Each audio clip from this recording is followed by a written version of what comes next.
when you say KD was like, let me show you what I could do with some all-stars and went to Golden State, he had all-stars. He had plenty of all-stars throughout his career and couldn't get it done. He went to a place where there was another MVP. If you have two MVP caliber players, not someone who once won the MVP award, is not operating on that level anymore. But both of you are MVP caliber year in and year out.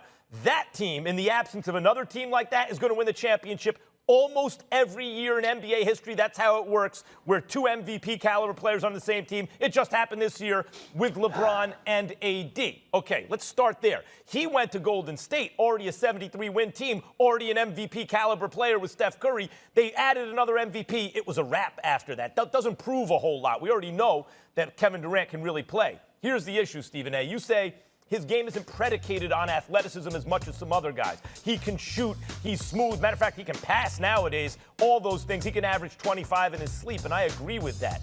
But that's already being a little bit slick with the language, Stephen A. Averaging 25 in his sleep and being able to do a lot of great things offensively still, and still being an all-star, I see Kevin Durant being able to do that. Yes, that's not just KD. KD's not just an all-star who can average 25. KD is an all-time great. Because then 7 feet with a 7'6" wingspan, because he can shoot, defend, he can now also pass, he can drive, he is an unstoppable kind of offensive player. I think the odds say that he will be somewhat diminished from that coming back from an Achilles. Still an all-star, but not an MVP. If you start to think of him, instead of a KD-level player, as more of a Paul George-level player, I know it's a little controversial the way he just played in the playoffs, but you know what I mean. An all-star, but not an MVP. And now you think of the Nets, it's not the same thing. Kyrie with another good all-star, but not an MVP-caliber player, that means that team has no players like that. So that's what I'm trying to say. It may be subtle, but you can anticipate some diminishing of KD's value as a player. If he doesn't do that, if he winds up like Breonna Stewart, power to him. He will have upset the odds, as Tom Brady did, defying the cliff. But those are the odds. He's up but what are you saying? Is he going to upset the odds or not? Being 100% of himself. Is he going to upset the odds or not? I don't think he will. Okay, I think he will. I don't think he will. I agree with you. He'll be an all-star, but I don't know that he'll be an MVP. And let me tell you something else, too. Not only do I think he will, I think it's going to be because he has to. Let's be very clear about something here. Kyrie Irving wouldn't be in Brooklyn if it were not for KD. Yeah. Brooklyn didn't want Kyrie. They didn't want Kyrie. They wanted KD. And they were willing to accept Kyrie because it was a package deal. They could slice it any damn way they want. I'm telling you what I know. It's a package deal. And we all know that Kyrie is box office and this dude is spectacular. But in terms of what they were building, it worked with KD. And it would not have necessarily worked if it was just Kyrie. That's not what Brooklyn wanted. So it was definitely a package deal. We all understand that.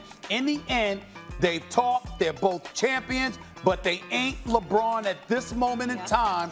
LeBron will be waiting for them, and they have to answer the call. That's the story about KD. Not whether or not he's going to still look the same. Yeah, one last thing. Supporting cast, Max, or say what you want to say. I'm just wondering who actually has the better team here when we're talking about the Lakers or the Nets. Outside of the Nets superstars. Got a damn good team. I'd say the Nets are deeper in terms of all-star caliber players. But the Lakers have two MVP caliber players, and the Nets really have none if KD is diminished. I want to say one last thing about this, Stephen A. If you would have asked me before Ali fought George Foreman in the Rumble in the Jungle, who do I think he was going to do it? I'd have said no, I'm sure. I was 1 year old at the time. But he was a 5-1 underdog. The odds were against it because he'd been forced into exile for 4 years and was physically diminished. But because of that, and he pulled off the upset, he did the seemingly impossible, he's the greatest. Right? I've always thought, and I said, you remember, before he played on that bad Achilles, which they were calling a calf, and you were saying it's not going to affect his money anyway. I said, yeah, but it's going to affect the rest of his prime. He should not be playing. He chose to play. His Achilles ruptured. His prime may very well be affected going forward. But there is an opportunity there. Because if KD can come. Charles Barkley on the Mike Greenberg radio show yesterday saying if Kawhi gets his third Finals MVP this year, he's right behind LeBron on his all-time best player list. Kawhi has the advantage over LeBron in head-to-head meetings, having won 15 of their 25. That's including the playoffs. LeBron averaged 25, 8, and 7 in those meetings. Kawhi, 28 and 3. Now, LeBron with Miami won the 2013 Finals MVP against the Spurs when Kawhi was there. But Kawhi, yeah, he followed that up the next year by beating LeBron's Heat and taking the 2014 Finals MVP crown. Max, should the King be worried? I disagree about the all-time list. It's not impossible, but Kawhi has an uphill climb to pass LeBron's legacy. LeBron has a very slept-on legacy. He is clear, like Jordan is 1, and then LeBron and Kareem are duking it out for 2 in the modern era, really, and there's no one else really with a good argument there, to tell you the truth. Apologies to everyone else. But Kawhi would have an uphill climb. I'm talking about right now. Right now, either Kawhi or LeBron, if one of them wins it, is about to become the first player with Finals MVP, right? If their team wins it, they're likely to be the MVP of the Finals, you know, unless AD takes it from LeBron. But ever in history, no one's ever won Finals MVPs with 3 separate teams. Kawhi has a chance to do it, and so does LeBron, and there's a chance they could meet, and the chance doesn't look as good today as it looked even yesterday or a couple of weeks ago in the Western Conference Finals to see who goes on to have a shot to do that. So absolutely, look, Kawhi could take it for right now. Stephen A., it reminds me of my 2 favorite subjects. That would be The Wire and Ali Frazier. So remember in The Wire when Proposition Joe told Marlo, and I'll try not to do a spoiler as I did last time. I treated you just like a son, and Marlo told him, who was taking over, I wasn't made to play the son. LeBron tried to do that to Kawhi. Come join me. You know, come join my team. Compete, you know, and help just make this non-competitive. We're going to destroy everyone. And Kawhi said, nah, I'm going to go to your cross-hallway rival because I'm coming for you.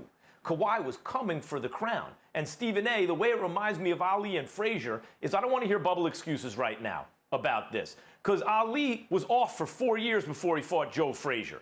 You know, 3.5 years, then he had a couple fights, then he fought for... Well, he's past his prime, and he was past his prime. He wasn't as good as he used to be. He lost the first fight. Frazier was in his prime.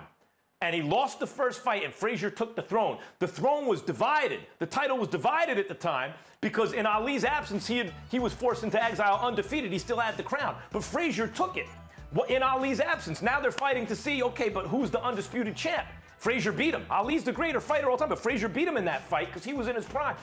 LeBron, he's a greater player and everything than Kawhi for his career, of course. He's a higher echelon than Kawhi right now, all time. But in terms of them playing, I don't want to hear a bubble excuse. LeBron, so Ali wasn't in his prime either. Kawhi is in his prime. LeBron is not quite anymore. They are duking it out to see who's going to be the first 3-time Finals MVP with 3 different teams. One with 3 different teams. And I'm telling you, it's going to be Kawhi Leonard. So right now, if Kawhi does that, he's number 1 on the list today. He's ahead of LeBron, and he still has a shot at his legacy. It's an outside shot, but he has a shot. Well, to me, you know, your argument is profound if the Lakers and the Clippers are going up against one another. But if LeBron throws it to Kentavious Caldwell-Pope and he goes 0 for 9, and Alex Caruso goes 0 for 6, and there's no Deion Waiters or J.R. Smith on the floor, and Anthony Davis suddenly it looks normal, we got a problem. So to me, it's a more profound argument if they're going up against one another because, all right, here we are. Let's get it on. It doesn't quite work that way, particularly in this bubble kind of situation because so many things have gotten in the way. You could call it an excuse all you want to, but it's just reality. Life has been dramatically altered. We'll see what happens. But as it pertains to Kawhi catching LeBron, I will remind you that LeBron was the #1 option before he even entered the NBA. He was the chosen one on the cover of Sports Illustrated. He came into the NBA with great expectations. The first game ever of his NBA career, he dropped 25 against the Sacramento Kings as a rookie in his first game ever, and he's never looked back. This is the guy that scored 29 in one quarter against a champion like the Detroit Pistons. This is a guy that went to the NBA Finals in 2007, going through everybody in the East in order to pull that off. This is a guy that has been the #1 option with the #1 responsibility and the most responsibility every single year in each franchise that he played. Kawhi Leonard was a fourth option behind Tim Duncan, Manu Ginobili, obviously Tony Parker. Yes, the last 3 games of that series against the Miami Heat when he won Finals MVP. He averaged 23 in the last 3 games on 68% shooting from the field. But the reality is LeBron averaged 28 in that series. Kawhi gets MVP for that. Then he gets MVP last year because there's no Kevin Durant to go against. There's really no Klay Thompson to go against because he had gotten hurt in game 2, missed the game, ultimately came back, tried to play a few games, but went down in game 6. By the way, when he went down in game 6, Klay Thompson had 30 in the third quarter. Okay, so there was likely going to be a game 7. These are the kind of things. And again, because you have that situation, you look at Kawhi Leonard and the responsibility that was placed on his shoulders. It's not just about what you do. It's who you do it against in competition. If Roger Federer was playing some no-name in tennis, it wouldn't be as significant as him beating Nadal or Djokovic or somebody like that, okay? Who you go against and who you knock off the throne matters. So come to me about Kawhi when that brother goes up against a LeBron and it's like, here I am, I'm going to give it to you. Let him go up against Kevin Durant. And instead of getting smoked in 6 games when you were 40-1 at home as a member of the San Antonio Spurs. Remember, they won the championship in 14. They got bounced out in the first round of the next game. The next year after that, they were 40-1 at home with a 67-15 record and got bounced out by KD, okay? So I'm just saying, let's pump the brakes just a little. We know he's all world. We know he's big time. But being that